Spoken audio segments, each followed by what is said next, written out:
हैं, जैसे किशनगंज, कटिहार, पूर्णिया। मेरा क्वेश्चन ये है कि आप लोग से ज्यादा प्रशासन नहीं, सरकार आप लोग से डर तो नहीं ना गई है? सरकार डरने की बात है, सरकार तो ऑलरेडी डरी हुई है। 7वें चरण की पूरी देश में बात चल रही है, बिहार में ही नहीं। और 45,000 स्कूल है, उस 45,000 स्कूल में अभी शिक्षकों की जरूरत है। क्या विधानसभा में विधायक के कभी सीट खाली रहता है क्या 40 को जो MP बनते हैं, 40-44 को उनकी सीट खाली रहता है? सभा में कभी सीट खाली रहती है क्या? अब जाकर देखिएगा पूरे भारत में तो कभी न विधानसभा में किसी भी स्टेट में सीट खाली मिलेगा और न ही MP की सीट खाली मिलेगा। खाली सीट का मिलेगा, मुखिया का भी नहीं मिलेगा, वार्ड काउंसिलर का भी नहीं मिलेगा, सत्ता भारी है उनके सीट खाली नहीं मिलेगा। लेकिन बिहार में डॉक्टरों की सीट खाली मिलेगी और बिहार में शिक्षकों की सीट खाली मिलेगी, क्योंकि उनको पैसा है।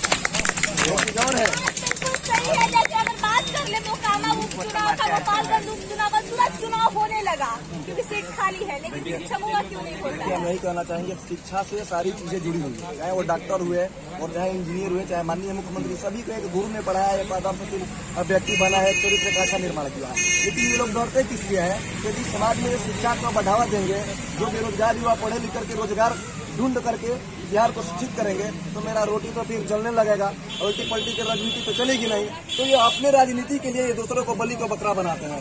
तो यहाँ पे कुछ लड़कियां भी हैं, उनसे भी बात करेंगे। आप लोग अक्सर आ जाती है बेशरम की तरह करते बात धरना स्थल पे, लेकिन सरकार तो कहती है बेटी बचाओ, बेटी पढ़ाओ, नारी सशक्तिकरण की बात करती है और बोलती है कि महिलाएं हमारी रीढ़ की हड्डी है। वैसे रीढ़ की हड्डी रोड पे आके बैठती है। मैम, सबसे पहले तो मैं ये कहना चाहती हूँ कि हम लोग बेशरम हैं, क्योंकि हम लोगों को 7वें चरण से प्यार हो गया है और हम लोग 7वें चरण के प्यार में पूरी तरीके से बर्बाद हो चुके हैं।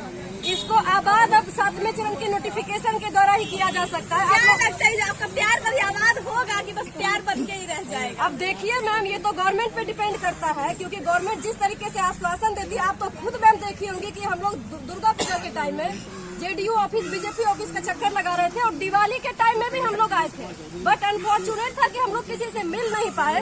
तो सोचिए कि ये कितनी अजीब विडम्बना है कि जिन युवाओं को अपने घर परिवार के साथ फेस्टिवल सेलिब्रेट करना चाहिए, उस समय में हम लोग यहाँ लाठी डंडा खाने का परमिशन लेने आए थे कि सर आप हमें लाठी डंडा खाने के परमिशन के लिए गर्दनी बाग में बैठने दीजिए। तो अब आप ही बताइए कि इनके कथनी और करनी में क्या डिफरेंस है? लाठी डंडा खाने का इतना बेचैनी है?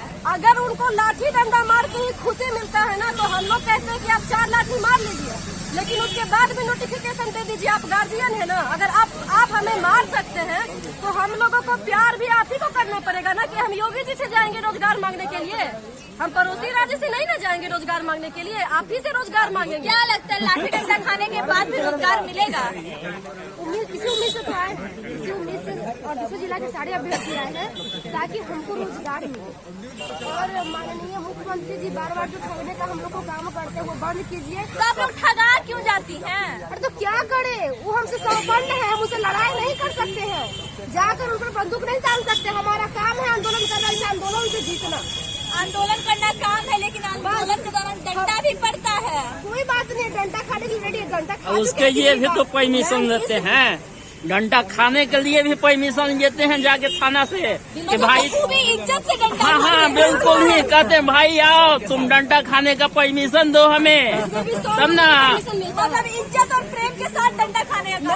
वो कहते हैं ना कि प्यार में सब कुछ जायज है, तो प्यार और मोहब्बत में हम लोग इस तरीके से बर्बाद हो चुके हैं ना कि आप लाठी भी मारते हैं तो हमें प्यार ही लगता है कि चलो 7वें चरण के लिए हम लाठी खाएं, और बहुत फख्र से कहते हैं कि हम लोग 7वें चरण के लिए वहाँ पे लाठी खाए थे।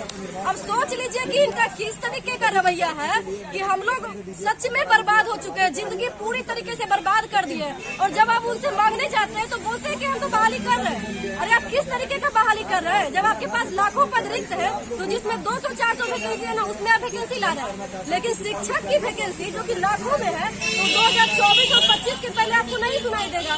तो इस बार मैम मैं ये सच में कह रही हूँ, लगता है कि 25 में मिल जाएगा क्या? शायद शायद उम्मीद लग रहा है अगर हम लोग बैठेंगे तो 25 में मिलेगा, अगर नहीं बैठेंगे ना तो 2-3 इलेक्शन क्रॉस कर देंगे।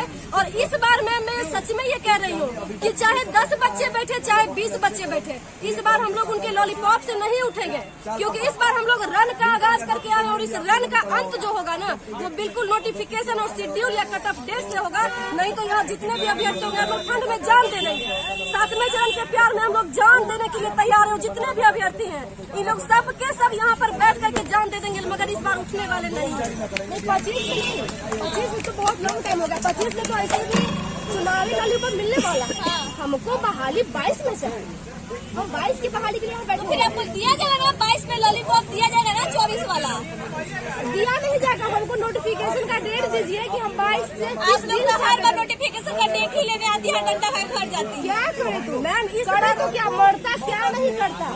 हमारा आंदोलन हथियार है, इस हथियार से लड़ेंगे और जीतेंगे और इस बार जीत कर ही जाएंगे, क्योंकि हम लोग का जो इसके लिए करो और मरो, ये हमारा प्रण है।